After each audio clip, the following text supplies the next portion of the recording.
আসসালামু আলাইকুম রহমতুল্লাহ। প্রিয় শিক্ষার্থীরা, আশা করি তোমরা সবাই সুস্থ আছো এবং ভালো আছো। অনেক রাতে আমরা আজকে লাইভ সেশন শুরু করলাম। আজকে এইচএসসি এবং আলিম 25 ব্যাচের ফলাফল প্রকাশিত হয়েছে আলহামদুলিল্লাহ। তো ফলাফল পরবর্তী তোমাদের কিছু করণীয় অবশ্যই রয়েছে, তো সেই শীর্ষক কিছুটা গাইডলাইন দেওয়ার জন্য আজকে লাইভ সেশন। আজকে লাইভ সেশনে আমাদের সাথে আছেন আমাদের বাংলার মেন্টর রিয়াসাত রানা, মাইকেল মধুসূদন রিয়াসাত রানা। আর এছাড়া আমাদের সাথে উপস্থিত আছেন আমাদের ইংরেজি মেন্টর আশরাফুল আলম সাগর। তো দুজনই অবশ্য অনেক চমৎকার রেজাল্টধারী। বোর্ডে একজন তো বোর্ডে অষ্টম ছিল, আর আরেকজন বোর্ডে দশম ছিল আর কি। আমার বোর্ডে কোনো পজিশন ছিল না, ইভেন এইচএসসিতে আমি A+ও পাইনি। তো যাই হোক, পরবর্তীতে আমরা সবাই ঢাকা বিশ্ববিদ্যালয়ে পড়াশোনা আমি করেছি, ওরা বর্তমানে রানিং পড়াশোনা করতেছে। তো ভালো মন্দ সব মিলিয়ে আজকে তোমাদের ফলাফল প্রকাশিত হয়েছে। যারা আজকের ফলাফলে কৃতকার্য হয়েছে তাদেরকে আমরা একটু অফিসিয়ালি কংগ্রাচুলেশন জানাতে চাই। কংগ্রাচুলেশন তোমাদেরকে, তোমরা যারা এত প্রতিকূল রেজাল্টের ভিতরেও পাশ করেছো আর কি। তোমাদের ভাষ্য মতে রেজাল্ট অনেক প্রতিকূল ছিল তোমাদের জন্য। যারা A+ পেয়েছো তাদের জন্য অভিনন্দন, এবং যারা A+ পাওনি তাদের জন্য অভিনন্দন আর কি। তো আমাদের সেশনে আজকে আমরা বেশ কিছু বিষয় নিয়ে আলোচনা করব। ভার্সিটির আবেদনের ব্যাপার-স্যাপার, জিপিএ আসলে কতটা গুরুত্বপূর্ণ, বা এই মুহূর্তে আসলে তোমরা কি করতে পারো, এই ব্যাপারগুলো নিয়ে আমরা আলোচনা করব। তো আমরা একটু দেখি যে তোমরা যারা আমাদেরকে শুনতেছো, তোমরা কয়জন এই বছরের পরীক্ষার্থী ছিলে এবং তোমাদের রেজাল্ট কি ছিল তোমরা বলতে পারো আমাদের সাথে। এছাড়াও তোমরা যেটা করতে পারো সেটা হচ্ছে যে এই মুহূর্তে আসলে তোমাদের যদি কোনো জানার থাকে কোনো বিষয় নিয়ে আমাদের সাথে সেটা শেয়ার করতে পারো, আমরা সেই প্রশ্নের উত্তর দেওয়ার চেষ্টা করবো আর কি ইনশাআল্লাহ। তো প্রথম শুরুতেই একটু চলে যাই, আমাদের ডান পাশে আছে রানা। রানা তো হলো যে বোর্ডে অষ্টম ছিল, ষষ্ঠ আচ্ছা সরি ষষ্ঠ ছিল রানা। তো রানা তো আসলে আজকে রেজাল্টের কষ্ট বোঝার কথা না, ঠিক আছে। তো রানা, এই যে তুমি যে বোর্ডে ষষ্ঠ ছিলা, তোমার সময় তো প্রশ্ন সহজ ছিল মনে হয় নাকি? অনেক সহজ ছিল, পরীক্ষা না দিলেও মানে A+ বা গোল্ডেন বা ষষ্ঠ হওয়া যায় নাকি? পড়াশোনা কেমন করতে আসলে? বিষয় হচ্ছে আমরা তো 22 সালে পরীক্ষা দিয়েছিলাম, তখন আসলে আমাদের আইসিটি পরীক্ষা হয় নাই 22-এ। এই জন্য বোর্ডে স্ট্যান্ড করতে পারছে আর কি নাকি? আইসিটি হইলে হয়তো পারতো না, কেন এবার তো অনেকে আইসিটি তে ফেল করছে। অনেকেই দেখলাম আইসিটি তে অনেক কম নাম্বার পেয়েছে, ফেলও করেছে অনেকে আইসিটি তে। তো যেহেতু 22-এ আইসিটি ছিল না, আমাদের জন্য বলা যায় একটু সহজই ছিল, সিলেবাসও সহজ ছিল। পাশাপাশি 23-24 যারা পরীক্ষা দিয়েছে এগুলো আসলে পরীক্ষার মতো ছিল না, শর্ট সিলেবাস মোটামুটি ছিলই না বইয়ে কিছু বলতে গেলে। কিন্তু 25-এ যারা পরীক্ষা দিয়েছে এদের মোটামুটি শর্ট সিলেবাস হলেও একটু খাতাটা একটু ভালো মতো দেখা হয়েছে। আর প্রশ্ন আগে তোমাদের সময় খাতা ভালো দেখে নাই নাকি টিচাররা? বলতে গেলে রেজাল্ট যেমন ছিল সেই হিসাবে খাতার মূল্যায়নটা যে একদম সঠিক ছিল এটা বলা যায় না, কারণ এবার যেহেতু রেজাল্টের যে অবস্থা। তো যারা মোটামুটি পড়েছে আশা করি তাদের রেজাল্ট ভালোই হয়েছে। এখন যারা সারা জীবনই পড়ে না, পরীক্ষার আগে ভাবে শর্ট ক্লাস করে A+ পাবো, তাদের আসলে আশানুরূপ রেজাল্ট হয়নি। যারা মোটামুটি পড়াশোনা করেছে সবারই আমার দেখা মতো রেজাল্ট আলহামদুলিল্লাহ ভালোই হয়েছে। আচ্ছা, আমাদের সাথে যুক্ত আছে মোস্তফা কামাল। সে বলতেছে আলহামদুলিল্লাহ জিপিএ 5 পেয়েছে। এসইউ এর একাডেমিক ব্যাচে নিয়মিত শিক্ষার্থী ছিলাম। তো আমাদের একাডেমিক, তোমরা জানো যে আমাদের ফাইনাল রিভিশন কোর্স একটা চলে আর কি। এটা আগামী মাসের 25 তারিখ থেকে আবার শুরু হবে। যা তোমরা 25 ব্যাচের আছো, আমরা এইখানে আসলে ডিটেলস পড়ানোর চেষ্টা করি। ওই যে সো কল এক ক্লাসে A+, ওগুলো আমরা আসলে পড়াই না, কারণ আসলে আমরা এত যোগ্যতা সম্পন্ন শিক্ষক না যে এক ক্লাসে তোমাদেরকে A+ পাওয়াই দেবো, এরকম যোগ্যতা আল্লাহ আমাদেরকে দেয়নি। আমরা অন্ততপক্ষে অনেকগুলো ক্লাসের মাধ্যমে তোমার A+ হয়তো বা তোমার একটা সর্বোত্তম রেজাল্ট নিশ্চিত করতে পারে। A+ হওয়া না হওয়া পুরোটা ডিপেন্ড করবে আসলে তোমার প্রচেষ্টার উপর। আমরা আমাদের প্রচেষ্টায় কোনো ঘাটতি বা আমাদের প্রচেষ্টায় কোনো অবহেলা অলসতা এটা আমরা করি না। শিক্ষার্থীরা হয়তো বা তাদের পড়াশোনায় গ্যাপ করলেও করতে পারে, তারপর আমরা চেষ্টা করি তাদেরকে একটা প্রেশারের ভিতরে রাখা, ক্লাস পরীক্ষা আনুষঙ্গিক যে বিষয়গুলোর মাধ্যম দিয়ে, যেটাই হোক না কেন। তো যাই হোক, সাগরের কাছে চলে যায়। সাগর, তুই তো হলো যে দশম নাকি বোর্ডে? জি ভাই। আচ্ছা, তো তোদের সময় প্রশ্ন কি সহজ ছিল? মানে খাতা টাতা কি সহজভাবে দেখতে ছিল? আমি মনে করি যে এবছর আপার অনুপস্থিতিটা ভোগ করতেছে। আপা থাকলে এরকম রেজাল্ট ওদের হইতো না। আপার পক্ষে সাপোর্ট করা উচিত। আমরা আশা করি আপা এসে এদের রেজাল্ট ভালো করে দিবে ভবিষ্যতে। আসলে আমাদের দেশে এতদিন যা চলতেছিল, আসলে শিক্ষার খালি পাস দেখাচ্ছিল, জিপিএ 5 এর বাম্পার ফলন দেখাচ্ছিল।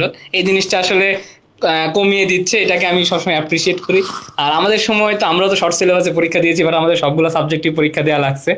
তো আমি মনে করি যে তোমরা যারা এখন ভাবতেছো যারা সামনে এইচএসসি দিবা, তারা যারা ভাবো যে আগের মতো পরীক্ষায় বসলেই পাস, পরীক্ষা বসলেই জিপিএ 5 পেয়ে যাবা, এই চিন্তা ভাবনা থেকে আসলে এখন দূরে সরে আসতে হবে। এখন যেভাবে আসলে মূল্যায়ন হচ্ছে সেভাবে যদি ভবিষ্যতে মূল্যায়ন হয়ে থাকে, তাহলে মনে করি যারা আসলে ট্রু স্টুডেন্ট, যারা আসলে পড়াশোনা করছে শুধু তারাই জিপিএ 5 পাবে, এবং এটাই আসলে হওয়া উচিত। আমাদের দেশে এত জিপিএ 5, এত মানে সবাই আর ঢাবিতে আসবে না, সবাই বুয়েটেও যাবে না, তো আসলে এত জিপিএ 5 এর দরকার নেই। যারা আসলে যোগ্য তাদেরকে দেওয়া উচিত। হ্যাঁ, এত আইএম জিপিএ 5 এর আমাদের আসলে কোনো দরকার নেই। আচ্ছা ঠিক আছে, তোমরা অনেকে এখানে তোমাদের ফলাফলের বিষয়গুলো বলতেছো, তোমরা অনেকেই খুব ভালো ফলাফল করেছো, অনেকে আমাদের একাডেমিক ব্যাচের সাথে ছিলে, এই বিষয়গুলো তোমরা আমাদেরকে জানাচ্ছ আর কি। ওয়ালাইকুম আসসালাম, অনেকে সালাম দিচ্ছ। তো দেখো রিয়েলিটি যেটা, সেটা হচ্ছে যে তোমাদের যেই, যেমন আমি দেখলাম আসলে ফেসবুকে যেটা হয় আর কি, এটা আমরা তোমাদের পরীক্ষা চলাকালীন সময়েও তোমাদেরকে বলেছিলাম যে এই যে তোমাদের এই ফলাফলের জন্য না, আমরা যারা অনলাইনে তোমাদেরকে পড়াই এই সকল প্রতিষ্ঠানটাও আমি মনে করি যে সমানভাবে দায়ী। আমি জানি না স্কুল অফ এক্সেলেন্স কতটা এখানে আসলে তোমাদের এই ফলাফলের পিছনে দায়ী, অবশ্যই দায়ী থাকলে সেটার ক্রিটিসিজম করা, গঠনমূলক সমালোচনার, যেহেতু এটা ওপেন জায়গা এখন অনলাইন, সেখানে তোমার সুযোগ রয়েছে, তুমি চাইলে আমাদের বিরুদ্ধে বা আমরা তোমাদের কোন কোন জায়গায় আসলে ক্ষতি করেছে তোমরা লিখতে পারো। বাট আমি ওই সকল প্রতিষ্ঠানকে নিয়ে আমি আসলে কথা বলতে চাই যারা হলো যে তোমাদের ইমোশন নিয়ে খেলা করে। ইভেন আমি আজকেও ঢাকার বাইরে ছিলাম, এসে দেখলাম যে একটা ফেসবুকে যে মানে বলতেছে যে এরকম এক্সপেরিমেন্ট না চালালে হতো, এই হয়েছে, তা হয়েছে, রেজাল্ট অমুক হয়েছে, তমুক হয়েছে। তো মানে কিন্তু যেই 58% পাস করলো, তারা কেন পাস করলো? মানে ব্যাপারটা হচ্ছে যে প্রশ্ন তো সবার জন্যই সমান ছিল, তাই না? তোমাদের প্রত্যেকটা বোর্ডে হয়তো এভারেজ আমি দেখলাম যে 50% করে পাস করছে, তার মানে 50% এর জন্য তো মানে এমন না যে ওই 50% এর জন্য প্রশ্ন একরকম ছিল, তোমার জন্য আরেক রকম ছিল। ব্যাপারটা তো এরকম কখনোই ছিল না। আর তোমার বক্তব্য বললো যে ফেল করো না কেন হলো, আমাদের উপর দিয়ে কেন, এবং এই টাইপের কথাই তোমাদের অনলাইনে সোকল বড় ভাইরা বলতেছে আর কি। তোমাদের ইমোশনকে কাজে লাগায় একটু ভিউ টিউ বাড়ায় কিছু ডলার ইনকাম করা যাবে আর কি। তোমরাও সেখানে কিছু কমেন্টস করলে এঙ্গেজমেন্ট আরো বাড়লো। আলটিমেটলি কি হলো বলো? আলটিমেটলি তোমার কোনো লাভ হলো? এবং আমরা এটাও দেখলাম যে পরীক্ষার আগে মানে মানে আমি খুবই অবাক হই যে একটা শিক্ষার্থী, আমরাও তো পড়াশোনা করে এসেছি, পরীক্ষার আগের দিন অর্থাৎ আগামীকালকে আমার পরীক্ষা, আজকে রাত 12টার সময় 1টার সময় অনলাইনে ক্লাস হচ্ছে, সেখানে 1000, 2000, 3000 শিক্ষার্থী। মানে আমি অবাক হয়ে যাই, মানে এটা কি শেখে তারা? মানে টিচারও কি শেখাচ্ছে, অয়ও বা কি শিখতেছে? এই টাইপের স্টুডেন্ট আসলে তোমরা। এবং ফলে তুমি মনে করতেছে ওয়াও অনেক কিছু শিখতেছি, এবং পরীক্ষা আসার পরে অমুক ভাই তমুক ভাই আপনার সাজেশন থেকে 100% কমন পাইছি। তাই এত স্টুডেন্ট যদি অমুক, এবার আমার খুব মাঝে মাঝে ইচ্ছা হয় যে এই সকল শিক্ষার্থীদের আইডি গুলো আমি একদিন বলতেছিলাম যে ওদের আইডি গুলো একটু আমি সেভ রাখবো, রেজাল্টের পরে ওদের আইডিতে ঢুকে দেখবো যে আসলে তারা এই যে বললো যে অমুক ভাই তমুক ভাইয়ের ক্লাস করে 100% কমন পাইছি, ওরা আসলে রেজাল্টটা কি হয়েছে, আমার জানার খুব ইচ্ছা এটা স্টুডেন্ট। এবং এই যে যেই ভাইয়ের ক্লাস করে তুমি 100% কমন এই সেই বলতেছো, এই ভাই দেখবে যে তোমার ঠিক এখনকার এই ব্যাড ইমোশনকে কাজে লাগাচ্ছে। তারা তখন বলতেছে সরকার এটা করলো কেন, সরকার ওটা করলো কেন, এই হলো কেন, তা হলো কেন, এক্সপেরিমেন্ট চালালো কেন, খাতায় এত এইভাবে দেখালো কেন, ওইভাবে দেখালো কেন, নানান ব্যাপার স্যাপার। তুমিও মনে করতেছো এই যে আমার পক্ষের একজন ভাইরে পাইছি রে ভাই। স্কুল অফ এক্সেলেন্স আসলে এই মানে মানে এই সিস্টেমের ভিতর দিয়ে আসলে তার শিক্ষা ব্যবস্থা কখনোই পরিচালিত করে না। আজকেই বলতেছিলাম এই যে রুমে এসে যে একজন যিনি শিক্ষক তোমাকে পড়াবেন তাকে মূলত ছাত্র হতে হয়। শিক্ষক যদি শিক্ষার্থী না হয় তাহলে সেই শিক্ষক কখনোই তোমাকে শেখাইতে পারবেন না। কারণ আমি মনে করো যে তোমাকে যে আমি পড়াবো, তা আমাকে তো পড়তে হবে, আমাকে তো শিক্ষার্থী হতে হবে, নাহলে আমি কিভাবে তোমাকে পড়াবো? বাট আমাদের মোস্ট অফ দ্য টিচারই আসলে নিজে মানে ছাত্র না, শিক্ষার্থী না, ফলে শিক্ষার্থীদেরকে কিছু দিতে পারতেছেন না। উনি যেটা দিতে পারতেছেন কিছু ফাঁকা বুলি, কিছু আবেগ, কিছু মোটিভেশন, যেটার সাথে বাস্তবতার আসলে কোনো সম্পর্ক নেই। বুঝা গেছে? তো এটা হলো যে মানে মানে কি বলবো আসলে, এটা আমাদের শিক্ষা ব্যবস্থা মানে ত্রুটি বলতে পারো এক ধরনের, বা আমরা শিক্ষা ব্যবস্থাটাকে এটা অবশ্যই ব্যবসা করা ঠিক আছে, শিক্ষা নিয়ে বেশি বেশি ব্যবসা করা উচিত, কিন্তু সেটা মানসম্মত ব্যবসা করা উচিত। কিন্তু আমরা যেটা করছি যে ওই মোস্ট অফ দেমই প্ল্যাটফর্ম বলো বা টিচার বলো, এরা হলো ভিউ ব্যবসায়ী হয়ে গেছে। মানে স্টুডেন্ট আসার চেয়ে একটা মন্তব্য করলাম বা একটা কিছু করলাম বা সেটা নিয়ে খুব ভাইরাল হলাম বা আনুষঙ্গিক অনেক ব্যাপার স্যাপার আছে আর কি, আমরা ওই পর্যায়ে চলে গেছি। ফলে শিক্ষকেরও যা অবস্থা শিক্ষার্থীদের অবস্থা তো এরকম হবে, এটা খুবই স্বাভাবিক। এটা আমাদের পেজে তোমরা যদি স্ক্রল করো, তোমাদের রেজাল্ট চলাকালীন, পরীক্ষা চলাকালীন এই বিষয়গুলো আমরা অসংখ্যবার কথা বলেছি, কিন্তু মানে কে কার কথা শুনে বলো। তো যাই হোক, ফলশ্রুতিতে তোমাদের যেটা রেজাল্ট হওয়ার কথা সেই রেজাল্টটাই অধিকাংশ শিক্ষার্থী পেয়েছে। যারা রেগুলার পড়াশোনা করে নাই, মনে করছে যে আগে সিনিয়র ভাইরাও তো পরীক্ষার আগের দিন পড়েই ভালো রেজাল্ট করে ফেলছে, আমরাও করে ফেলবো, কিন্তু বাস্তবতা আসলে এরকম না। বাস্তবতা অনেক কঠিন হয়ে গেছে। ফলে এখানে 58 কত পার্সেন্ট যারা তোমরা এবার পাস করেছো আর কি, বেশি সংখ্যক শিক্ষার্থী কিন্তু পাস করতে পারো না, প্রায় 40% শিক্ষার্থী ফেল করেছো। তো যারা ফেল করছো, দেখো কোনো ব্যর্থতাই কিন্তু এমন না যে তুমি ব্যর্থতা একদম মুশড়ে যাচ্ছ, ঠিক আছে, এটা সাময়িক ব্যর্থতা। আবার তো 6 মাস পরেই আবার তোমার পরীক্ষা হবে আর কি, একটা প্রসেসের ভিতর দিয়ে আবার তোমাকে যেতে হবে। এপ্রিল বা মে মাসে আবার সামনের 26 ব্যাচের পরীক্ষা হবে। তো 26 ব্যাচের তো অবশ্য ফুল সিলেবাসে পরীক্ষা, একটু প্যারা খাইতে হবে আর কি তোমাদেরকে। ইভেন যারা এই বছর অ্যাডমিশন দিচ্ছ তারাও কিন্তু এই রেজাল্ট থেকে সতর্ক থাকো যে এই বছরের অ্যাডমিশনের প্রশ্নও কিন্তু মানে ওই ট্র্যাডিশনাল প্রশ্ন বা ট্র্যাডিশনাল কোচিং গুলাতে তোমরা যেভাবে পড়াশোনা করো ওইভাবে কিন্তু হবে না, ধরা খাবা, মারাত্মক লেভেলে ধরা খাবা। বুঝা গেছে? তোমাদের তো কমন ফোবিয়া কাজ করে তোমাদের ভিতরে, যে ভাই এখান থেকে পড়লে কমন আসবে, ওখান থেকে পড়লেই কমন আসবে। এই কমন ফোবিয়া থেকে যতদিন বেরোতে না পারবা ততদিন লাইফে কিছুই করতে পারবা না। কারণ যত সামনে যাবা তত ফেইলার হবা, যত সামনে যাবা তত ফেইলার হবা। আলটিমেটলি তোমার লাইফে কখনো সফলতা, যে সফলতা তুমি চাও, যে অর্থে চাও, যেভাবে চাও, এটা ধরা দেওয়াটা আসলে অনেক ডিফিকাল্ট। এই কারণে একটু সিরিয়াস পড়াশোনা করতে হবে তোমাকে। পড়াশোনার উদ্দেশ্য হবে জানার জন্য, জ্ঞান আহরণের জন্য। পড়াশোনার উদ্দেশ্য কখনো A+ পাওয়া না, পড়াশোনার উদ্দেশ্য কখনো বিশ্ববিদ্যালয়ে চান্স পাওয়া না। বিশ্ববিদ্যালয়ে চান্স পাওয়া, A+ পাওয়া, এগুলো বাই প্রোডাক্ট, এটা তুমি এমনিতেই পাবা। তুমি যদি প্রকৃতপক্ষে পড়াশোনা করে থাকো, তুমি যদি কিছু শিখতে পারো, তার আউটপুট তো তুমি পরীক্ষা হলে এমনিতেই দিতে পারবা। তোমার জন্য তো এর জন্য আমার A+ এর জন্য পড়তেছে, কিছু সাজেশন, কিছু শর্ট টেকনিক, কিছু টোটকা দিয়ে এই সেই হ্যান ত্যান হাবিজাবি করে A+ আড়াআড়ি জান্নাতে যাওয়ার চিন্তা ভাবনা, এখান থেকে বের হয়ে আসতে হবে ভাই। তোমাকে প্রকৃতপক্ষে শিখতে হবে। ফলে তুমি যখন শিখতে পারবা, তোমার ভিতরে এক ধরনের বিনয়ী ভাব আসবে। তখন তুমি প্রকৃত শিক্ষকদেরকেও বুঝতে পারবা, এবং মানে একজন শিক্ষার্থীর যে গুণ থাকা দরকার সেই গুণগুলো তোমার ভিতরে সন্নিবেশ ঘটবে। বাট আমাদের বললাম তো, শিক্ষকও এরকম না, শিক্ষার্থীরা আসলে এরকম না। তো অ্যাডমিশনে তোমাদের কিন্তু প্রশ্ন এত সহজ কিন্তু আসলে হবে না, তবে তোমাদের পড়াশোনা ভেতর থেকে হবে, তোমাদের টেক্সট বুক থেকেই হবে, তোমাদের পড়াশোনা ভেতর থেকেই হবে। তোমাদের হলো যে টেক্সট বুকের ভেতর থেকেই কিন্তু প্রশ্ন হবে। বিশেষ করে আমরা একটু ভার্সিটি আলোচনায় চলে যাই। ভার্সিটি আলোচনায় শুরুতে আমি একটু যদি বাংলাতে চলে যাই, যে রানা, বাংলার তো আসলে প্রশ্নগুলো ভার্সিটিতে কোন জায়গা থেকে আসে, বা শিক্ষার্থীরা যারা মোটামুটি রেজাল্ট খারাপ করছে তারা বাংলার কোন কোন জায়গা থেকে প্রশ্ন নিতে পারে? দেখো, তোমাদের বিশ্ববিদ্যালয়ে ভর্তি পরীক্ষার এইচএসসি পরীক্ষা চলাকালীন থেকে আমরা বলে আসছি যে 3টা বিষয় তোমাকে পড়তে হবে। প্রথমত এইচএসসির যে সিলেবাসের গল্প আছে, কবিতা আছে, উপন্যাস, নাটক, এটা তোমাকে বাধ্যতামূলক পড়তে হবে। এর পাশাপাশি এইচএসসির সিলেবাসের যে ব্যাকরণ অংশ আছে এটা তোমাকে পড়তেই হবে। এখান থেকে ম্যাক্সিমাম প্রশ্নই আসবে। এর বাইরেও কিছু গুরুত্বপূর্ণ ব্যাকরণ আছে যেগুলো আমাদের এইচএসসির সিলেবাসে ছিল না। আমরা সবসময় বলি যে নবম দশম শ্রেণীর বইটা ফলো করতে পারো, পাশাপাশি আমাদের কোর্সে আমরা কিন্তু তোমাদের যে যে টপিক দরকার ব্যাকরণের সব কিছু নিয়েই কিন্তু আলোচনা করি। তো বিশ্ববিদ্যালয়ে ভর্তি পরীক্ষার বেশিরভাগ প্রশ্নই কিন্তু তোমার বাংলা প্রথম পত্র বই থেকে আসবে, যেটা তোমরা আসলে কেউ গুরুত্ব দাও না। এরপরে যে বিষয়টা গুরুত্ব দিতে হবে সেটা হচ্ছে তোমার একাডেমিক সিলেবাসের কিছু টপিক নির্দিষ্ট করে দেওয়া আছে, বিশেষ করে উচ্চারণ, বানান, সমাস, ব্যাকরণিক শব্দশ্রেণী, এই বিষয়গুলো থেকে প্রচুর প্রশ্ন আসে। তোমরা এই বিষয়গুলো পড়তে চাও না। তোমরা এই বিষয়গুলো না পড়ে তোমরা কি করো, যত ব্যাকরণ আছে সব সারাদিন মুখস্থ করবা, কোন শর্ট সাজেশনে কিভাবে ছন্দ দিয়ে এইটা মুখস্থ করা যায়, ওইটা মনে রাখা যায়, এভাবে আসলে হয় না। তোমাকে আগে তোমার সিলেবাস শেষ করতে হবে। তোমার যে একাডেমিক সিলেবাস দেওয়া ছিল ওই সিলেবাস থেকে যত টপিক থেকে যত প্রশ্ন এসেছে, বিগত বছরের প্রশ্ন, তোমরা যারা আমাদের কোর্সে এনরোল করেছে তোমরা জানো যে আমরা কিন্তু তোমাদের প্রতিটা বিশ্ববিদ্যালয়ের বিগত 5 বছরের প্রশ্ন আগে অ্যানালাইসিস ক্লাস নিয়েছি। আমরা কিন্তু দেখেছি যে কোন কোন টপিক থেকে প্রশ্ন আসে। হাতে গোনা কিন্তু বেশ কিছু টপিক, আর বাংলা প্রথম পত্র সহপাঠ, এই 2টা বিষয় পড়লে বাংলাতে আসলে খুব সহজে ভালো করা যায়।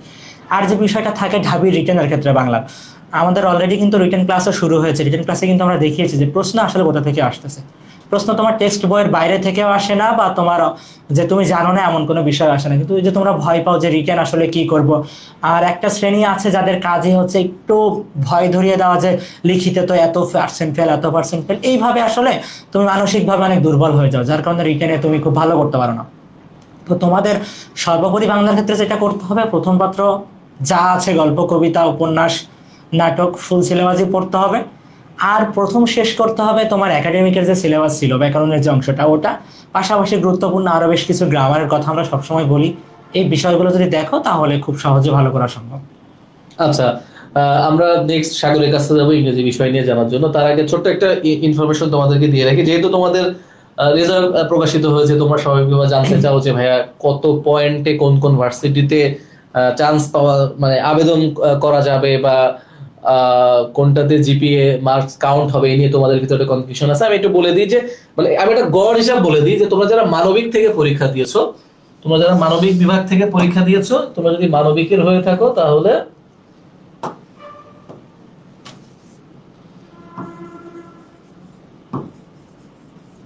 তোমরা যারা মানবিক বিভাগের, ঠিক আছে, এখানে তোমাকে অবশ্যই 7.5 হলো সিকিউরড। যাদের 7.5 আছে তারা এভারেজে মোটামুটি মোস্ট অফ দ্য ইউনিভার্সিটিতেই তুমি হলো যে কোয়ালিফাইড হতে পারবা। এটা ঢাবির ক্ষেত্রে নরমালি অবশ্যই লাগে। ঢাবির ক্ষেত্রে তোমরা অলরেডি দেখেছো যে ঢাবিতে দিয়ে দিয়েছে, ঢাবিতে হলো যে আবেদনের যোগ্যতা কতটা দিয়ে দিয়েছে। তো গুচ্ছর ক্ষেত্রে আমি যদি যাই, গুচ্ছ, রাবি, এই তারপরে হলো তোমার চট্টগ্রাম বিশ্ববিদ্যালয়, এগুলোতে মোটামুটি 7 পয়েন্ট হলেই হয়, কিন্তু 7 পয়েন্ট হলেই হয়। গুচ্ছতে তো 6 পয়েন্ট হলেই হয়, আরো কম হলেও হয় গুচ্ছতে, ঠিক আছে। তো গুচ্ছর ক্ষেত্রে তোমরা যারা একটু খারাপ রেজাল্ট করছো, গুচ্ছকে টার্গেট করে নিতে হবে তোমাকে, সেখানে 6 পয়েন্ট হলেই হয় আর কি। আমি এখানে লিখে রাখি, গুচ্ছতে যারা আছো, তো গুচ্ছতে তোমাকে মোটামুটি 6 পয়েন্ট হলেই হবে, ঠিক আছে। এখানে অর্থাৎ 3 মানে এসএসসি তে কিন্তু 3 থাকা লাগবে, এছাড়া কিন্তু আবার হবে না। আর এখানে তোমরা জানো যে ন্যূনতম 3.50, ঠিক আছে, 3.5 থাকা লাগবে, হ্যাঁ, আলাদা আলাদা ভাবে, আইদার তুমি কিন্তু এখানে পরীক্ষা দিতে পারবে না। আর রাবি টাবি এগুলো তো 7 হলে হয়, তবে ব্যতিক্রম হলো জাহাঙ্গীরনগর বিশ্ববিদ্যালয় বিইউপি, এখানে একটু মানে হাই সিজিপিএ লাগে, এছাড়া আসলে এখানে আবেদন করা যায় না। ওইখানে একটু সিজিপিএর একটা ব্যবসা আছে, প্রায় 8, 8.5, 9ও লাগে আর কি, এটা জাহাঙ্গীরনগর বিশ্ববিদ্যালয় আর বিইউপিতে। তো এটাতে তোমাদের যাদের রেজাল্ট একটু খারাপ তাদের জন্য একটু ঝামেলা হতে পারে। তো তোমরা টার্গেট করতে পারো, যেহেতু এবার রাজশাহী বিশ্ববিদ্যালয় সিলেকশন রাখবে না বলেছে, তো মোটামুটি 7 পয়েন্ট থাকলে তুমি সেখানে আবেদন করতে পারছো। গুচ্ছতে 6 পয়েন্ট থাকলে আবেদন করতে পারছো। মজার ব্যাপার হচ্ছে যে রাজশাহী বিশ্ববিদ্যালয় এবং হলো যে গুচ্ছতে কিন্তু জিপিএ তে কোনো নাম্বার নেই, বিইউপিতেও নাই, যদিও বিইউপিতে আবেদনে অনেক জিপিএ লাগে। তো এটা আমি বলতেছি যাদের কম জিপিএ আছে, অর্থাৎ রাবিতে, আমি যদি লিখে দিই রাজশাহী বিশ্ববিদ্যালয় রাবিতে আর হলো গুচ্ছতে, এই রাবিতে আর এই গুচ্ছতে এখানে হলো যে তোমার জিপিএ তে কি লাগতেছে না, জিপিএ তে কোনো নাম্বার কিন্তু তোমাদের লাগতেছে না। ওকে, জাস্ট ফর্ম দিয়ে তুমি পরীক্ষা দিবা, অর্থাৎ ভর্তি পরীক্ষায় তুমি যে নাম্বারটা পাবা সেটাই হলো এখানে কাউন্ট হবে, বুঝতে গেছো। তুমি ভর্তি পরীক্ষায় 100 নম্বরের ভিতরে 60, 70, 80 যেটাই পাও না কেন তুমি চান্স পাবা। তাহলে এখন ব্যাপারটা হচ্ছে ঢাকা বিশ্ববিদ্যালয় কিন্তু অলরেডি আমি অফিসে আসার পরে রানাও জিজ্ঞাসা করলো যে তার একজন অভিভাবক বারবার ফোন দিচ্ছে, আমাকেও আজকে দেখলাম যে বেশ কয়েকজন অভিভাবক বারবার কল করেছে যে ভাই আমার বাচ্চার হলো যে ফলাফল একটু খারাপ হয়েছে, সে কি ঢাকা বিশ্ববিদ্যালয়ে আসলে চান্স পাবে বা ভর্তি পরীক্ষা দিয়ে সে কি কোয়ালিফাইড হতে পারবে। তো দেখো ঢাকা বিশ্ববিদ্যালয়ে আবেদনের ক্ষেত্রে আমরা বলেছি কত, 7.5 লাগতেছে, তাই না। ঢাকা বিশ্ববিদ্যালয়ে আবেদনের ক্ষেত্রে 7.5 লাগবে। এখন ঢাকা বিশ্ববিদ্যালয় এইচএসসি নাম্বারের উপরে কত, 20 নাম্বার, অর্থাৎ 2 দিয়ে গুণ হয়। তো আমার যদি এখন একজনের 7.5 থাকে, তো এটা যদি 2 দিয়ে গুণ হয় তাহলে কত হয়, 15, তাই না। তাহলে তার কত হচ্ছে, মানে এসএসসি মিলিয়ে আমি বলতেছি, ঠিক আছে, এসএসসি প্লাস এইচএসসি মিলিয়ে তার তোমার হচ্ছে 15। অর্থাৎ ঢাকা বিশ্ববিদ্যালয়ের পরীক্ষা কিন্তু 120 নম্বরের উইথ মেরিট পজিশন, ঠিক আছে। অর্থাৎ এখানে এমসিকিউ রিটেনে কিন্তু 100 প্লাস মেরিট পজিশন কত, 20, এই নিয়ে 120 হলো নম্বর। এখন মনে করো কারণ হচ্ছে যে 15 আছে ধরে দিলাম, অর্থাৎ সে কি 5 নাম্বার মাইনাসে আছে, এখান থেকে 120 এর ভিতরে সে কত নম্বরে মাইনাস আছে, 5 নম্বরে মাইনাস আছে, তার আছে 120 এর ভিতরে 115।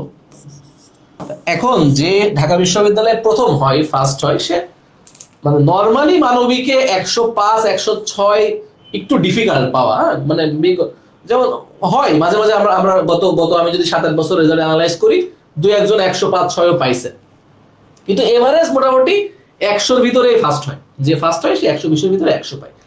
এখন তোমার আছে কত, 115, তাহলে এমসিকিউতে তুমি ভাই 80 পাও, তুমি 70 পাও, তুমি 90 পাও, তোমার তো ওই জায়গাটাতে রেজাল্টের কোনো সমস্যা নাই যে না আব্দুর রহমান ও হলো এসএসসি তে 3.50 পাইছে, ওর এমসিকিউ তে নাম্বার একটু কমাই দাও, এটা কি করবে?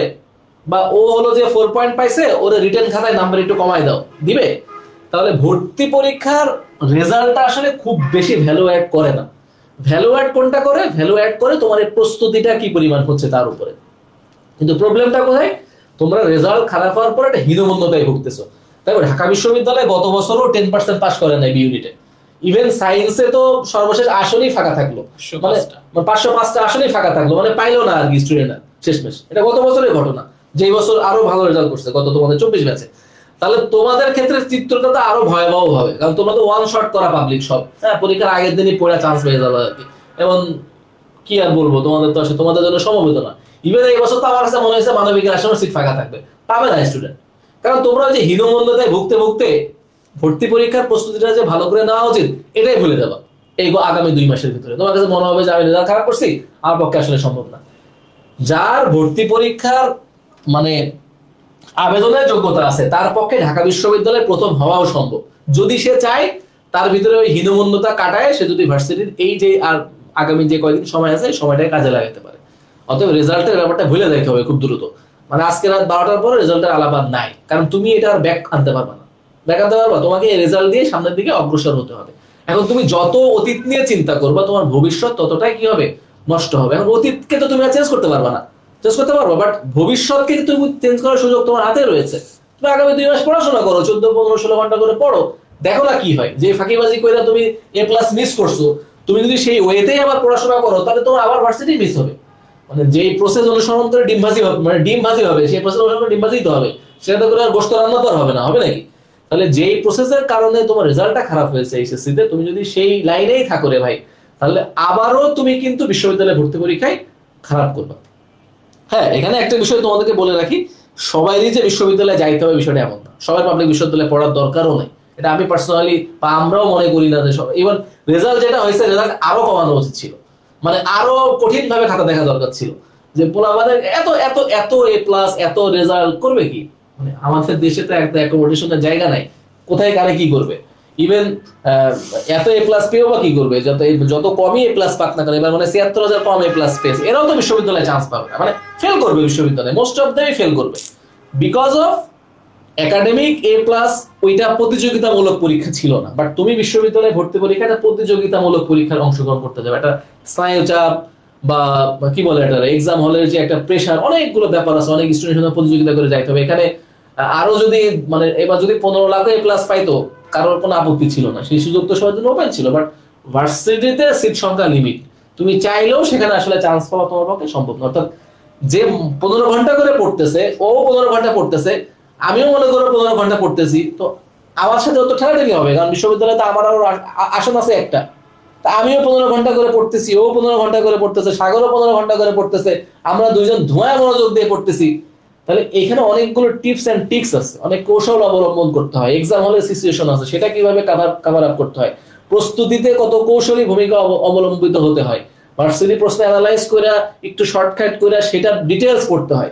তোমরা তো হলো যে কিছু শ্রেণী আছে সব পড়তে যাও, আবার কিছু আছে একদমই পড়ে না, এটা না বিশ্ববিদ্যালয়ে ভর্তি পরীক্ষার ক্ষেত্রে। বিশ্ববিদ্যালয়ে ভর্তি পরীক্ষার ক্ষেত্রে আমরা সবসময় বলি যে আমরা সবকিছুর কিছু কিছু পড়বো, কিন্তু কিছু কিছুর আবার সবকিছু ডিটেলস পড়তে হবে আমাদেরকে। এখানে এত বেশি তোমার আবার পড়াশোনা করাও লাগে না, সত্য কথা বলতে। তো এই হলো ওভারঅল আমি সিনারিও বললাম যে বিশ্ববিদ্যালয়ে যার আবেদন করার যোগ্যতা আছে সেই চাইলেও বিশ্ববিদ্যালয়ে কি হতে পারে, প্রথম হতে পারে। আর বিশ্ববিদ্যালয়ে চান্স পাওয়ার ক্ষেত্রে একটা জিনিস মাথায় রাখবা, মানে তুমি যদি নিশ্চিত সাবজেক্ট পাইতে চাও যে ভাই আমি বিশ্ববিদ্যালয়ে একটা সাবজেক্ট আমার পাওয়াই লাগবে, ঠিক আছে, যে কোনো ভাবে হোক না কেন, তাহলে অবশ্যই 70% নাম্বার পাইতে হবে। কত পার্সেন্ট? 70%। অর্থাৎ 100 নম্বরে যদি পরীক্ষা হয় তুমি সেখানে কত পাবা? 70 পাইতে হবে। তাহলে তুমি 30 নম্বর তুমি বাদ দিয়ে দাও, 30 নম্বর তুমি বাদ দাও, 30 নম্বর। তোমার তো এত প্যারাই নেওয়ার দরকার নাই রে ভাই। তোমরা হলো ভাই এই প্রশ্নটা তো অনেক কঠিন। প্রবলেম হচ্ছে 20% প্রশ্ন কঠিন তো হবেই, স্বাভাবিক ব্যাপার। ওটাও তোমার পড়াশোনার ভেতর দিয়ে আসে, কিন্তু তুমি ওই জায়গায় মানে তোমার বিরোচন হয় নাই আর কি, ফলে তুমি ওটা হয়তো বা জানো না। এখন তোমাদের সমস্যা হলো ওই 20% নিয়ে তোমার মাথা ব্যথা, যে ওরে বাপরে বাপ ভাই এত কঠিন প্রশ্ন, ফলে তোমার প্রস্তুতিও 20% হয়, পরীক্ষার হলেও যেও তুমি 20% উত্তর করতে পারো, এরপরে তুমি ফেল করো। আর তুমি এসে বলো যে ভাই আমি প্রচুর পড়াশোনা করছি কিন্তু আমি চান্স পাই নাই। তুমি চান্স পাবা কোথায়? তুমি তো 20% ওই যে কঠিন প্রশ্ন এটা নিয়ে ব্যস্ত ছিল। ফলে 70% যে সহজ প্রশ্ন আছে যেটা তোমার টেক্সট বুক, তোমার পড়াশোনা, বিশেষ করে ঢাকা বিশ্ববিদ্যালয়ে চান্স পাওয়া তো অনেক সহজ, আমরা সেই আলাপে আসবো। রেজাল্ট নিয়ে যদি তোমাদের কোনো কথা থাকে তোমরা বলতে পারো। আর অনেকে জিজ্ঞাসা করেছো ভাই ইংরেজিতে সম্ভবত এবার অনেকেরই খারাপ হয়েছে। দেখো সাবজেক্ট দুই একটা পাইতে গিয়ে ইংরেজিতে কন্ডিশন থাকে যে এখানে এ গ্রেড থাকা লাগবে, এখানে বি গ্রেড থাকা লাগবে, এখানে সি গ্রেড থাকা লাগবে, দুই একটা সাবজেক্ট, ইংলিশ ডিপার্টমেন্ট হয়তো বা ল ডিপার্টমেন্ট, বা যেমন হলো যে জাহাঙ্গীরনগর বিশ্ববিদ্যালয়ের মোস্ট অফ দেম প্রায় এ মাইনাস উপরে না পাইলে আবেদনই করা যায় না, বা চান্স পাইলেও কোনো সাবজেক্ট পাওয়া যায় না, জাহাঙ্গীরনগরের ক্ষেত্রে আছে। এরকম কয়েকটা ব্যাপার আছে। এখন ওই কয়েকটা ব্যাপার নিয়েও তুমি মানে তোমাদের ভাবখানা এমন যে তোমার চান্স হয়ে গেছে, এখন তুমি ভাই আমার তো চান্স হয়ে গেছে ইংলিশে সির কারণে আমি পড়তে পারলাম না, তোমাদের ভাবসা এরকম আর কি। মানে আগে থেকেই তুমি একদম ধ্বংস হয়ে গেছো, চিন্তায় টেনশনে তুমি আর খাওয়া দাওয়া বন্ধ করে দিছো। তো এতই যদি তোমার টেনশন, তাহলে তুমি এই টেনশন পরীক্ষার আগে কেন করো নাই? এখন তুমি টেনশন করে লাভ কি? এখন তুমি যেটা করতে পারো টেনশন কমাও, কারণ এই টেনশন তোমার কখনোই কোনো ভালো কিছু নিয়ে আসবে না। আর টেনশন করার সময় তো নাই তোমার সব পরীক্ষার সার্কুলার অলরেডি দিয়ে দিয়েছে। আর তোমরা দেখেছো যে সব পরীক্ষাগুলো জানুয়ারির ভিতরে হয়ে যাবে, এবং পরীক্ষা যে শুরু হবে ঢাকা বিশ্ববিদ্যালয় ভর্তি পরীক্ষার মাধ্যমে, এটা 1 মাস টানা পরীক্ষা চলবে। তাহলে তোমার টেনশন করার মতন যে একটা সময় থাকা দরকার, এই সময়ও যে তোমরা কোথায় পাও এটা আমার মাথায় আসে না। তো টেনশন ফেনশন এগুলো দূরে রাখো ভাই, পড়াশোনার ভেতরে থাকো। তো আমি একটু সাগরের কাছে প্রশ্ন করবো যে সাগর, এই যে এবার মোস্ট অফ দ্য স্টুডেন্ট কিন্তু ইংরেজিতে আমরা দেখলাম যে ফেল করছে, ইংরেজি এবং আইসিটিতে। ইংরেজিতে আসলে শিক্ষার্থীদের এত অকৃতকার্য হওয়ার পেছনে কারণ কি, আর বিশ্ববিদ্যালয় ভর্তি পরীক্ষার জন্য সে ইংরেজিতে কিভাবে প্রস্তুতি নিতে পারে? আচ্ছা, ইংরেজিতে আসলে অকৃতকার্য হওয়ার প্রথম যেটা রিজন, সেটা হচ্ছে আমি মনে করি যে আমাদের পড়াশোনার একটা বিষয় হচ্ছে কি, আমরা সবসময় গ্রামার নির্ভর হচ্ছে খুব রুলস নির্ভর পড়াশোনা করি। মানে সবসময় আমরা রুলস নির্ভর পড়ি, যে একটা ভাইয়া ক্লাস করলাম, ভাইয়া যদি ক্লাসের রুলস না পড়ায় তাহলে তারা পড়া আমরা কেউ বুঝি না। তো এই কনসেপ্টটা থেকে আমাদের আসলে যদি আমরা বের হয়ে না আসতে পারি, তাহলে আমাদের আসলে ইংরেজি এডুকেশনটা আসলে কখনোই ভালো হবে না আমাদের। তো আমরা সবসময় সাজেস্ট করি যে তোমরা একটা বিষয়ের কনসেপ্ট বুঝবা, নট রুল। লাইক ধরো আমি যদি একটা উদাহরণ দিই, আমি যখন লিঙ্কিং ভার্ব পড়াই, তো অনেকে বলে কি যে একটা শর্টকাট রুলস আছে, বি, বিকাম, ফি, লুক, সিং, স্মেল, টেস্ট, এগুলা নাকি সবসময় লিঙ্কিং ভার্ব হয়। ভাই এগুলো সবসময় লিঙ্কিং ভার্ব না। লিঙ্কিং ভার্বের আসলে কনসেপ্টটা কি, তোমার আসলে কনসেপ্টটা বুঝতে হবে। কারণ আমি যদি বলি আই ওয়ান্ট টু টেস্ট ইট, তাহলে এখানে তুমি টেস্ট হচ্ছে লিঙ্কিং ভার্ব ধরবা না। কিন্তু আমাদের কিন্তু পড়ানো হয় কি যে এই ভার্বগুলো সবসময় লিঙ্কিং ভার্ব হয়। অর্থাৎ এই যে রুলস নির্ভর পড়াশোনা, এই যে শর্টকাট পড়াশোনা, এই জিনিসগুলো থেকে আমাদের আসলে বের হয়ে আসতে হবে। আর ইংরেজির ক্ষেত্রে তোমরা সবসময় কনসেপ্টটা বুঝবা, বেশি বেশি রিডিং পড়বা। মানে যত বেশি রিডিং পড়বা তত বেশি ইংরেজি তোমার লেখার হাত বাড়বে। কারণ তোমাদের 60 মার্কসের গ্রামার থাকে, বাকি 40 মার্কসের রিটেন থাকে। তুমি যদি সারা জীবন পৃথিবীর সব রুলস পড়ো, তাহলে তুমি 60-50 তুলতে পারবে না কোনোদিন। আমার কথা বুঝতে পারছো? তো সেই জন্য রুলস আমি কখন বুঝবো আর রুলসগুলো কখন অ্যাপ্লাই করতে পারবো, যখন আমি আসলে আমার রিডিং ক্যাপাবিলিটি বাড়বে, আমি যখন একটা বাক্যের অর্থ ধরতে পারবো, ঠিক তখনই আমি আসলে রুলসগুলো অ্যাপ্লাই করতে পারবো। আদারওয়াইজ রুলস নির্ভর পড়াশোনা করে আমাদের কোনো লাভ নাই। তাই তোমরা যারা ভবিষ্যতে এইচএসসি পরীক্ষা দিবা, বা তোমরা যারা অ্যাডমিশন পরীক্ষা বসতে যাচ্ছ, তোমরা আসলে রুলস নির্ভর জিনিসটা বাদ দিবা, শর্টকাট টেকনিক জিনিসটা বেশি করে বাদ দিবা। মানে শর্টকাট টেকনিক থেকে কোনোদিন প্রশ্ন করেন, কারণ ঢাবির টিচাররা জানে যে তুমি পড়ে আসছো টেস্ট লিঙ্কিং ভার্ব, ঠিক আছে, তোমাকে গোলানো হয়েছে যে বি, বিকাম, ফি, লুক, সিং, স্মেল সব টেস্টিং লিঙ্কিং ভার্ব। আসলে সবসময় হয় না এগুলা। তোমাকে কনসেপ্টটা বুঝতে হবে আসলে লিঙ্কিং ভার্ব জিনিসটা কি।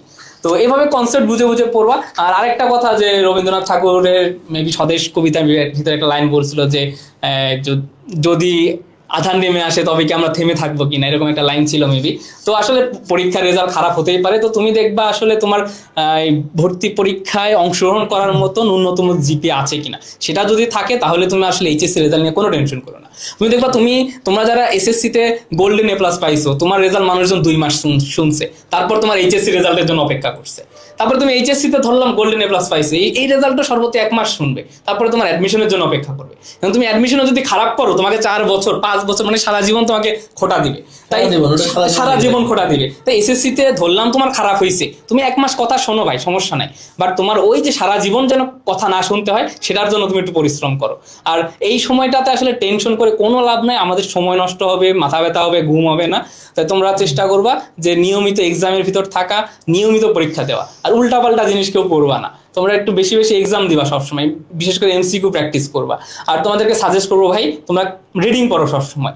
মানে যে কোনো কিছু, তুমি টেক্সট বই রিডিং পড়ো, গল্পের বই রিডিং পড়ো, তুমি পত্রিকা পড়ো, যাই পড়ো না কেন তুমি রিডিং পড়ো। রিডিং না পড়লে তুমি আসলে গ্রামার অ্যাপ্লাই করতে পারো না। আলটিমেটলি গ্রামার থেকে প্রশ্ন আসে, হ্যাঁ, বাট ওইটা অ্যাপ্লাই করার জন্য তোমার আসলে সেন্সটা বুঝতে হবে, একটা প্রশ্নের সেন্স বুঝতে হবে। আর আরেকটা জিনিস, আমরা হচ্ছে অনেক মোটা মোটা গাইড পড়ি, 2-3 হাজার পেজ থাকে, 1-1.5 হাজার পেজ থাকে, তো ওই গাইডে তো অনেক কিছু থাকে, ঠিক আছে। তো আমাদের অ্যাডমিশনে আসে হচ্ছে তুমি ইন্টারমিডিয়েটটা কতটুকু ইউটিলাইজ করতে পারতেছো সেটার উপর ডিপেন্ড করে। দেখবা প্রতি বছর রাইট ফ্রম লেফট থেকে প্রশ্ন আসে, প্রিপোজিশন থেকে প্রশ্ন আসতেছে। এই টপিকগুলো কি তোমার একাডেমিকে ছিল না? ছিল তো। এই সেম জিনিসটাই তোমাদের একাডেমিকে আসছে হচ্ছে ফিল ইন দ্য ব্ল্যাঙ্কস আকারে, তোমাদের এখানে আসবে এমসিকিউ আকারে। তাহলে আমি কেন আলাদা করে ভাই এত কোর্স করা লাগতেছে, এত বই কিনা লাগতেছে? ওয়াই? তুমি যেই জিনিসটা একাডেমিকে পড়েছো, যেই জিনিস তোমার একাডেমিক সিলেবাসে ছিল, সেই জিনিসটা আগে সলভ করো। আবার আমাদের কোর্সে হচ্ছে মাঝে মাঝে ডাউট সলভে কিছু কিছু পোলাপান প্রশ্ন করেছে, ভাই টেক্সট বুকের বাইরে ভোকাবুলারি কই থেকে পাবো? ভাই তোমার কি টেক্সট বইয়ের ভোকাবুলারি পড়া হয়েছে সব? মানে তুমি আগে ওইটা শেষ করো, তারপরে যদি তোমার সময় থাকে তুমি দুনিয়ার যা বই, যে কোনো একটা বই পড়ো ভাই, সমস্যা নেই। আগে টেক্সট বইটা পড়ো ভালো করে, vocabulary, spelling, synonym, antonym, text বইটা খুব ভালোভাবে পড়ো। এবং গ্রামারের রুলসগুলো দেখবা টেক্সট বই অনেক কিছু উদাহরণ আছে, ঠিক আছে। তো টেক্সট বইটা ভালোভাবে পড়ো, এখান থেকে ভোকাবুলারি গুলো পড়ো। বাইরে এত বই ছোটাছুটি করার দরকার নাই। বেশি বেশি যে কোনো একটা বই, তোমরা যদি আমাদের কোর্সে না থাকো, যারা কোর্সের বাইরে, যে কোনো একটা বই জাস্ট ফর এমসিকিউ প্র্যাকটিসের জন্য, নট ফর যে অল দ্য থিংস যে তুমি ওখান থেকে রুলস পড়বা, ওইখান থেকে এত কিছু করো, এত কিছু করার দরকার নেই। এমসিকিউ প্র্যাকটিস করো। আর একাডেমিকের যে টপিকগুলো, প্রিপোজিশন, রাইট ফ্রম ভার্ব, তোমাদের ন্যারেশন ছিল, কানেক্টরস ছিল, স্পেশাল ইউজেস অফ প্রেজেন্ট ওয়ার্ডস ছিল, এই টপিকগুলো আগে খুব ভালোভাবে সলভ করো। এগুলো যদি সলভ করতে পারো তাহলে আগামীতে তোমাদের অ্যাডমিশন জার্নিটা খুব সফল হবে। আর আসলে আরেকটা শেষ কথা, টেনশন করে কোনো লাভ নাই, প্রস্তুতিটা খুব ভালোভাবে গুছিয়ে নাও, এই হচ্ছে কথা। আচ্ছা ঠিক আছে, আমরা অনেক কথা শুনলাম, আমরা একটু এবার বিজ্ঞাপনে বিরতি দিই। সেটা হচ্ছে, দেখো আমাদের একটা রেজাল্ট পরবর্তী একটা ব্যাচের ভর্তি অলরেডি চলতেছে, এটা রেজাল্ট পরবর্তী ক্র্যাশ কোর্স। যেহেতু তোমাদের ডিসেম্বর জানুয়ারিতে প্রত্যেকটা বিশ্ববিদ্যালয়ে ভর্তি পরীক্ষা শেষ হয়ে যাবে, তো আমাদের এই ক্র্যাশ কোর্সটা আসলে একটু ক্র্যাশ স্টাইলে চলবে। অলরেডি এটা ভর্তি শুরু হয়ে গিয়েছে। এখানে তুমি হচ্ছে যে 20 তারিখ পর্যন্ত রেকর্ড ক্লাস পাবা, 19 তারিখ পর্যন্ত। 20 তারিখ থেকে এই কোর্সে লাইভ ক্লাস শুরু হবে। ক্লাসটা হবে প্রতি 4টা লেকচার, যেটা রেকর্ড ক্লাস অলরেডি দেওয়া হয়েছে, তার উপরে একটা তোমার হলো যে রিভিশন ক্লাস হবে, একটা লম্বা সময় ধরে একটা রিভিউ ক্লাস বা রিভিশন ক্লাস টাইপের হবে। দেন রানিং ব্যাচেরও যে লাইভ ক্লাস হচ্ছে সেই ক্লাসটা তুমি পাবা। অর্থাৎ তোমার মোটামুটি 3-4 উইক, মানে প্রতিদিন 2টা করে ক্লাস হবে আর কি। এরপরে মোটামুটি আমরা সিলেবাসটা আগামী মাসের শেষের দিকে শেষ করে দিব ইনশাআল্লাহ। তো এটা একটা কোর্স, রেজাল্ট পরবর্তী ব্যাচ। এটা খুবই ইজি ব্যাপার ভর্তি হয়। এখানে এনরোল নাওতে তুমি যদি ক্লিক করো, এখানে ক্লিক করলেই তোমার হচ্ছে যে সেক্ষেত্রে তোমার যদি লগ ইন করা না থাকে আমাদের ওয়েবসাইটে, আগে এখানে লগ ইন করতে হবে, সাইন আপ করতে হবে, তোমার মোবাইল নাম্বার, একটা পাসওয়ার্ড, তোমার নাম দিয়ে দেন তুমি আমাদের কোর্সটা পারচেজ করতে পারবা। তাহলে এখানে আসলে এই যে দেখো এখানে হচ্ছে যে কোর্স যদি এনরোল করুন বাটনে ক্লিক করলে এখানে কিছু ফিচার টিচার দেওয়া আছে, বইটই আছে এই কোর্সে, অনেক ব্যাপার স্যাপার। সো এই যে লগ ইন করতে হবে যদি লগ ইন করা না থাকে। সো এই যে এনরোল নাওতে এখানে এই যে বক্সটা আছে, এই বক্সটাতে একটু ক্লিক করতে হবে। দেন এখানে এনরোল নাওতে ক্লিক করলে এখানে বিকাশ নাম্বার আসবে। এখানে বিকাশে অটোমেটিক্যালি পেমেন্ট করলে তোমার ফোনে একটা মেসেজ চলে যাবে, সেখানে লিংক এবং রোল নাম্বার যাবে। সো লিংক এবং রোল নাম্বারে তুমি যদি লগ ইন করো তাহলে তুমি আমাদের যে স্টুডেন্ট পোর্টালটা আছে সেখানে তুমি অ্যাক্সেস নিতে পারবা। তো আমি একটু দেখাই যে আমাদের এটা হলো যে ফার্স্ট টাইম ব্যাচের যেই কোর্স, এটা আমাদের এখানে কিভাবে সাজানো থাকে একটু তোমাদেরকে দেখাই। আই থিঙ্ক দেখা যাচ্ছে, মনে হয় দেখা যাচ্ছে। তো এই যে আমাদের কোর্স থেকে ক্লাসগুলো এরকম রেকর্ড ক্লাস গুলো তোমরা পাবা, যেমন জিকে আছে, বাংলা আছে, তারপরে এই যে আমাদের ইংরেজির যে ক্লাসগুলো হয়েছে এই ক্লাসগুলো এখানে রেকর্ড ক্লাস দেওয়া আছে। তুমি যদি কোনো ক্লাস কোনো কারণে সময় মতো না করতে পারো তাহলে পরবর্তীতে তুমি এখানে ক্লিক করলে রেকর্ড ক্লাসটাও কিন্তু তুমি খুব ইজিলি দেখতে পারবা আর কি। তৃতীয়ত আছে এই যে আমরা দেখতে পাচ্ছি যে আমাদের এখানে একটা ইংরেজি ক্লাস হয়েছে, তার রেকর্ড ক্লাস দেওয়া আছে। এরপরে হচ্ছে যে তোমরা চাইলে ক্লাসের যে স্লাইডটা আছে এখানে ক্লিক করলে তোমরা ক্লাসের স্লাইডটা ওই যে এখানে ওপেন হবে। তোমরা এখান থেকে স্লাইডটা, মানে টিচার যে স্লাইডটা দিয়ে পড়িয়েছেন আর কি, সেই স্লাইডটা তুমি কিন্তু এখান থেকে কি করতে পারবা। Very often lets it ring. He hates ringing the phone and teacher যে স্লাইডটা দাগিয়ে পড়ো সেই স্লাইডটা তুমি দেখতে পারবা, স্লাইডটা ডাউনলোড করতে পারবা। সকল ধরনেরই ব্যবস্থা তোমার হলো যে এখানে দেওয়া আছে আর কি। এছাড়াও যেটা আছে সেটা হলো যে পরীক্ষা, মানে আমাদের তো আসলে স্কুল অফ এক্সেলেন্সের পরীক্ষার অভাব নাই। ক্লাসের আগে পরীক্ষা, ক্লাসের পরে পরীক্ষা, তারপরে কি বলে সাপ্তাহিক পরীক্ষা 2টা, এরপরে ইভালি মূল্যায়ন পরীক্ষা, হাজারো পরীক্ষা আর কি আমাদের থাকে সব সময়। পরীক্ষার আলহামদুলিল্লাহ আমাদের এখানে কোনো ধরনের অভাব হয় না। সো এই মুহূর্তে তোমার যেটা দরকার বেশি বেশি করে পরীক্ষা দেওয়া, এটা খুবই গুরুত্বপূর্ণ বিষয়।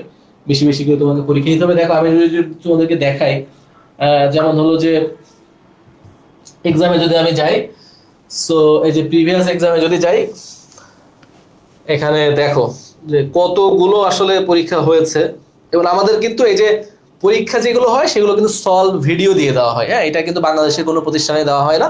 অর্থাৎ কেউ যদি আমাদের এক্সাম ব্যাচেও ভর্তি হয় তাহলেও কিন্তু সে 100+ পরীক্ষা এবং সলভ ভিডিও পাবে।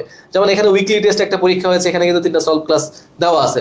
অর্থাৎ এই পরীক্ষাটায় তুমি যদি দেখতে চাও যে আমি এই যে পরীক্ষাটা দিলাম এখানে কোথায় ভুল হলো, কি হলো না হলো, সেই বিষয়গুলো কিন্তু এখানে ডিটেলস ক্লাসে টিচার আলোচনা করেন।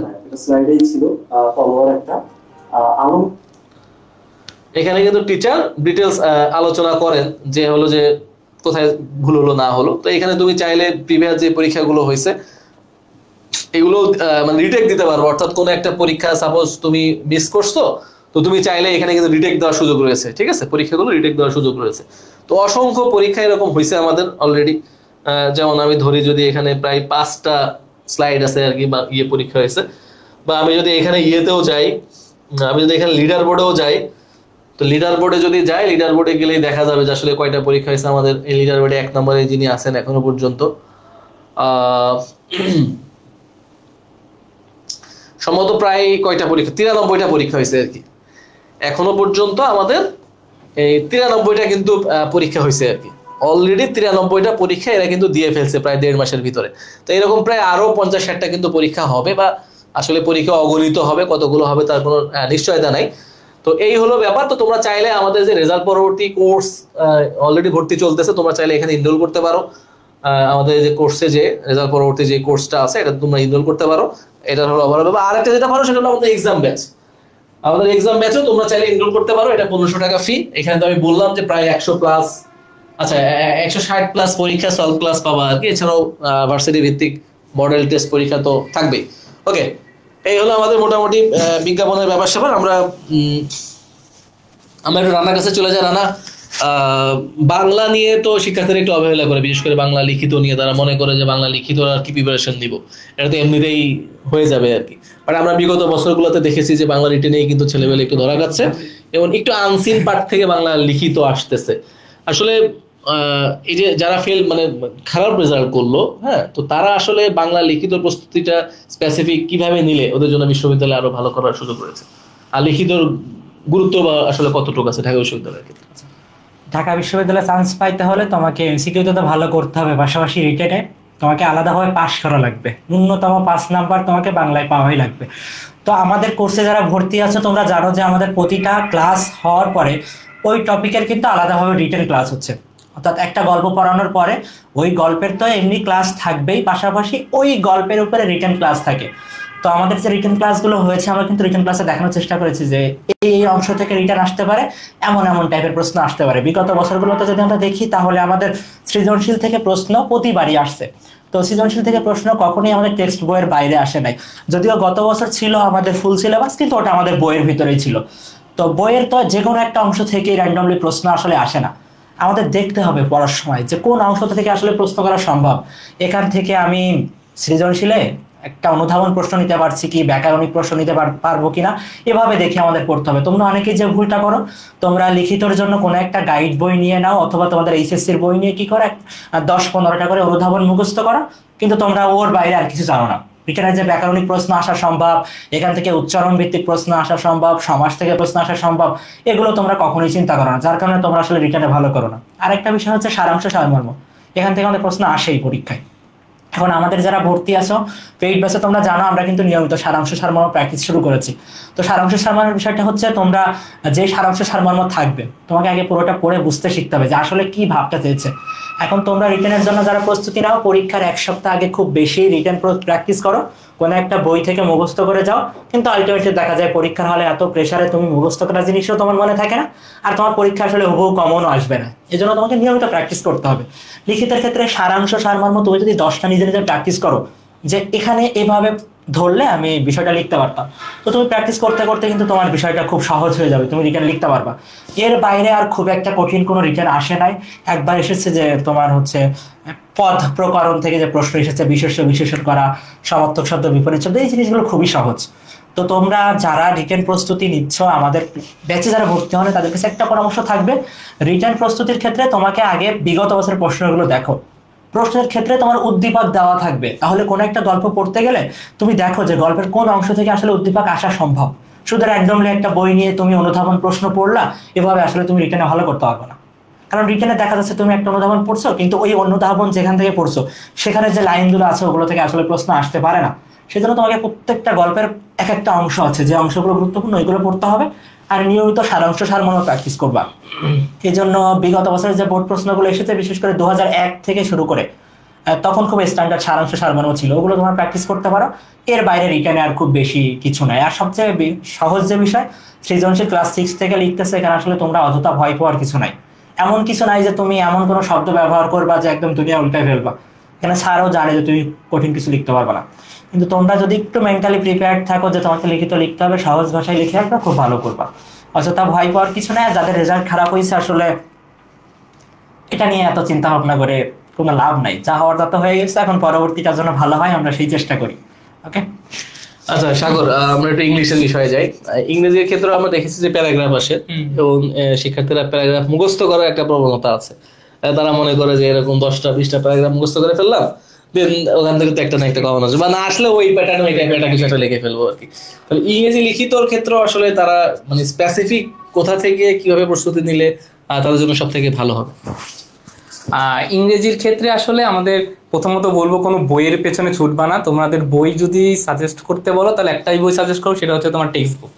তুমি যদি বিগত বছরের ইংরেজি রিটেনের প্রশ্নগুলো খুব ভালোভাবে দেখো, তাহলে দেখবা যে 4টা বা 5টা প্যারাগ্রাফ আসছে গত 4-5 বছরে, 5টাই টেক্সট বইয়ের বাইরে একটা প্যারাগ্রাফও আসে নাই। তুমি 7 mark speech, tertiary level of education, আমাদের সময় আসছিল ইম্পর্টেন্স অফ ইটিকেটস এন্ড ম্যানার্স, দেন গত বছর আসছে হচ্ছে এডুকেশন, হাউ এডুকেশন এনলাইটেন্স আস, প্রত্যেকটাই আমার টেক্সট বইয়ের প্যাসেজ থেকে আসছে। তাই তোমরা যখন প্যারাগ্রাফগুলার প্রস্তুতি না শুরু করবা, তোমার আসলে র্যান্ডমলি 10-20টা প্যারাগ্রাফ মুখস্থ করার কিছু নাই। তুমি যখন টেক্সট বইটা পড়তেছো লেসন ওয়াইজ, তুমি যেটা করবা বা করতে পারো সেটা হচ্ছে ওই লেসনে তুমি একটা সামারি তুমি মনে মনে সামারিটা ক্রিয়েট করতে পারো, অথবা তোমার যদি লেখার হাত দুর্বল থাকে, খুব স্বাভাবিক দুর্বল থাকতে পারে, তাহলে তুমি একটা সামারি লিখে ফেলতে পারো। লাইক তুমি অ্যাডোলেসেন্স পড়তেছো, দেখবে স্ট্রেস অফ অ্যাডোলেসেন্স এই নামে একটা প্যারাগ্রাফ চলে আসতে পারে। তাহলে স্ট্রেস অফ অ্যাডোলেসেন্স তো অনেক উদাহরণ আমার টেক্সট বইতে আছে। তুমি কি করবা, তুমি হচ্ছে যখন পড়তেছো টেক্সট বইটা, তখন এখান থেকে সামারি লেখার চেষ্টা করো নিজে, বুঝতে পারছো? মানে বাইরের আসলে কোনো কিছু পড়ার দরকার নেই। আর যেটা আসে আমাদের সেন্টেন্স মেকিং আসে, সেন্টেন্স মেকিংও খুব ইজি। আমাদের সময় 5টা যে ওয়ার্ড আসছিল, 5টাই টেক্সট বুক থেকে, গত বছরও 5টা আসছে, মানে প্রতি বছরই আসে সেন্টেন্স মেকিং যে প্যারাগ্রাফ। 15 মার্কস তো তোমার টেক্সট বই থেকে ধরাই দিছে, তুমি বাইরে কেন পড়বা? আর যে 5 মার্কস, এটা আসলে বিভিন্ন বছর ভ্যারি করে। কোনো বছর আসে হচ্ছে তোমার এক্সপ্লেনেশন, একটা বছরে মেবি আসছিল হচ্ছে ফিল ইন দ্য ব্ল্যাঙ্কস, এক বছর আসছিল হচ্ছে আমাদের কমপ্লিটিং সেন্টেন্স। তো এই জিনিসটা আসলে দেখো যে 3টা আসছে, প্রত্যেকটা আমার একাডেমিক টপিকে। যে তোমার এক্সপ্লেনেশন যেটা আসছে, এমন কোনো এক্সপ্লেনেশন আসবে না যেটা তুমি কখনো জানো না। যে গত বছর আসছিল যে don't choose a book by its cover বা এরকম টাইপের। তো এটা তো আসলে ছোটবেলা থেকে আমাদেরকে শিক্ষকরা দেখায় বা শিক্ষকরা পড়ায়। তো জানার বাইরে কোনো কিছু আসবে না, বা তুমি যেই ওয়ার্ড কোনোদিন শোনো নাই সেই ওয়ার্ডটাও কোনোদিন তোমার সেন্টেন্স মেকিংয়ে দিবে না। তাই চোখ কানটা একটু খোলা রাখবা, টেক্সট বই ভিত্তিক পড়াশোনা করবা। এবং যে আরেকটা আসে আমাদের যে কমপ্লিটিং সেন্টেন্স, এটা কিন্তু আমাদের একাডেমিকের টপিক, এমন না যে মঙ্গল গ্রহ থেকে টপিকটা উধাও হয়ে চলে আসছে। তো এই একাডেমিকের কমপ্লিটিং সেন্টেন্সগুলো একটু শেষ মুহূর্তে পড়ে যেও, যদিও খুব কম আসে, তারপরেও বলা যায় না। আবার ফিল ইন দ্য ব্ল্যাঙ্কস, যেটা ক্লজ টেস্ট উইথ ক্লুজ বা উইদাউট ক্লুজ, এটাও কিন্তু আমাদের একাডেমিকের টপিক। তো তোমরা এগুলো কি করবে, যে কোনো আর আমাদের বিগত বছরের যে বোর্ড প্রশ্নগুলো আছে বা যে বইতে এগুলোর উদাহরণগুলো আছে, এগুলো একটু প্র্যাকটিস করবা। আর দেখবা যে এক বছর ফিল ইন দ্য ব্ল্যাঙ্কসটা এসেছিল, এটাও আমার টেক্সট বই ভিত্তিকই এসেছিল। তো টেক্সট বইটা যখন পড়বা, খুব ভালোভাবে পড়বা, যেন তোমাকে একটা শূন্যস্থান দিলে তুমি ওইখানে ওই রিলেভেন্ট ওয়ার্ডটা তুমি বসাইতে পারো। আমার কথা হচ্ছে প্যারাগ্রাফ পড়বা, সেটাও টেক্সট বুক, সেন্টেন্স মেকিং এর প্রস্তুতি নিবা, সেটাও টেক্সট বইয়ের বাইরে কোনো প্রস্তুতি নিবা না। বাজারে প্রচুর বই পাওয়া যায়, কোনো বই কেনার দরকার নেই, তুমি টেক্সট বইটা খুব ভালোভাবে পড়ো, অর্থ সহ পড়ো, বারবার রিডিং করো। এটাই আমার সাজেশন ইংরেজি রিটেনের জন্য। সাগরের সাথে আমি একটা কথা অ্যাড করতে চাই, যে বাংলা রিটেন তো হলো, ইংরেজি রিটেনের একটা কমন বিষয় প্যারাগ্রাফ, আমরা সবাই জানি। এর আগের বছর যে প্যারাগ্রাফ এসেছিল, দেখবা পরীক্ষার পরে অনেকেই বইয়ের ছবি দেয় যে আমার বই থেকে হুবহু কমন, কিন্তু তার বই থেকে যে কমন যে বিষয়টা আসছে ওটা কিন্তু টেক্সট বই আছে। এখন প্যারাগ্রাফের নাম কিন্তু সেটা থাকে না। প্যারাগ্রাফে কিন্তু তোমাকে একটা স্পেসিফিক বিষয় জানতে চাওয়া হয়, কোনো কিছুর গুরুত্ব বা খারাপ দিক বা মন্দ দিক এভাবে। এখন তুমি একটা টপিকই লিখে দিলা, কিন্তু তোমাকে কিন্তু প্যারাগ্রাফে তা জানতে চায়নি, সেটার ভালো অথবা খারাপ দিক জানতে চেয়েছে। প্যারাগ্রাফ লেখার ক্ষেত্রে তোমাকে আগে দেখতে হবে যে প্যারাগ্রাফের নামটা কি।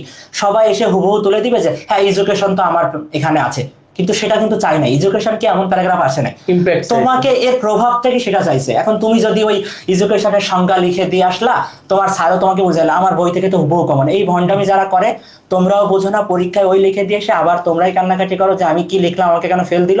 কারণ তোমার ফেল দেওয়াই উচিত, তুমি জানোই না যে প্যারাগ্রাফটা কি।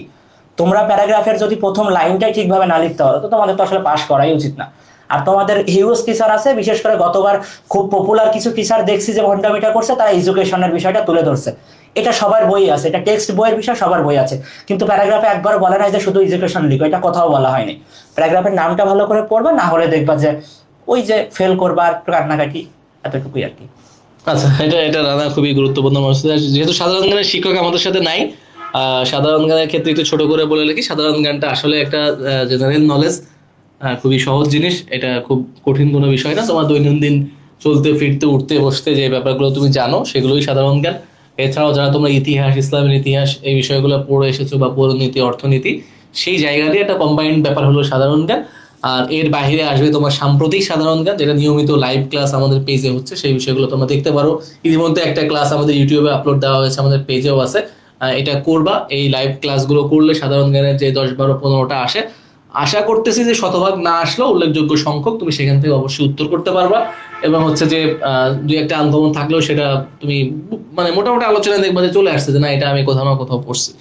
তো এই হলো সাধারণ জ্ঞানের বিষয়। সাম্প্রতিক বিষয়গুলো আসে বিশেষ করে সমসাময়িক খেলাধুলা, পুরস্কার, চলচ্চিত্র, যে ঘটনা প্রবাহগুলো রয়েছে, আন্তর্জাতিক রাজনীতি, বাংলাদেশের ব্যাপার স্যাপার, এগুলো চলমান ঘটনা প্রবাহ সাম্প্রতিক থেকেই আসে।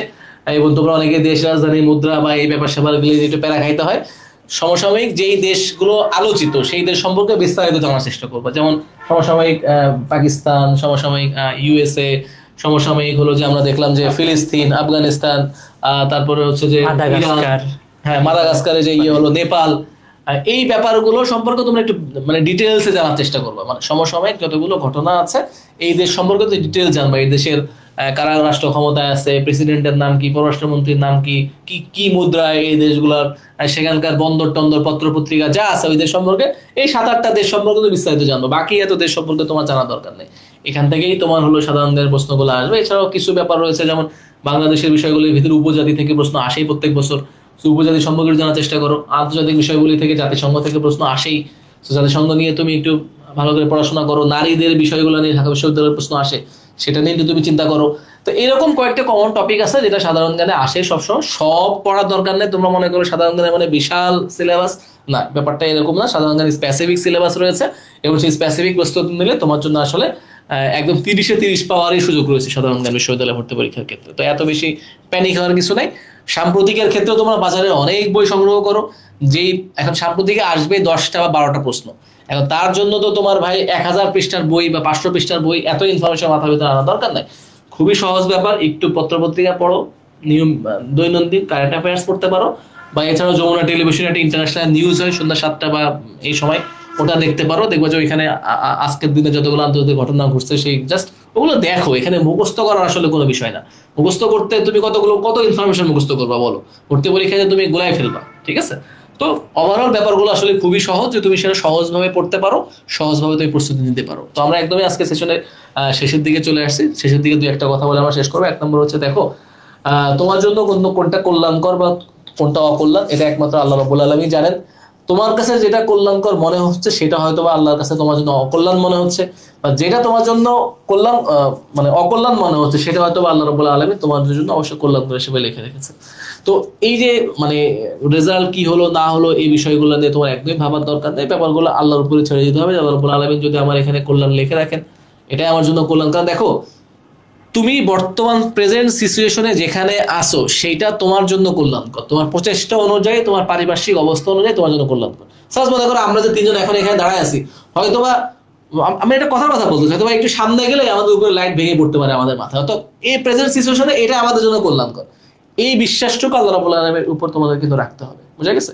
আর দ্বিতীয় যে বিষয়টা সেটা হলো যে আমরা সবাই জানি যে নিশ্চয়ই কষ্টের পরে কি রয়েছে, সুখ রয়েছে, ষষ্ঠী রয়েছে। অতএব তোমার রব তোমাকে এত বেশি দিবেন, কখন কি জন্য দিবেন, যদি তুমি আসলে কষ্ট করো। এখন তোমরা এই আয়াত বা এগুলো পড়লে তোমরা আবার খুব আবেগ আপ্লুত হয়ে যাও যে আমার রব আমার অনেক কিছু দিবেন। তোমার রব তো তোমাকে এই যে কষ্ট করতে হবে আগে, যারা কষ্ট করছে তারা কিন্তু একটা ফলাফল পেয়েছে এ প্লাসের মাধ্যমে, তাকে কিন্তু আবার সামনে আবার কষ্ট করতে হবে, দেন সে ভার্সিটির তোমার হলো যে চান্স না পাইলে তার এ প্লাসটা তার জন্য অপমানজনক হবে, লোকে বলবে যে এ প্লাস এমনি পাওয়া যায়। আবার যে ছেলেটা এ প্লাস পায় নাই, সে যদি বিশ্ববিদ্যালয়ে চান্স পায় তার জন্য এই রেজাল্ট খারাপ হওয়াটা এক ধরনের আশীর্বাদ হবে, সে গর্ব করে বলবে যে আমি এ প্লাস পাই নাই কিন্তু আমি বিশ্ববিদ্যালয়ে চান্স পাইছি।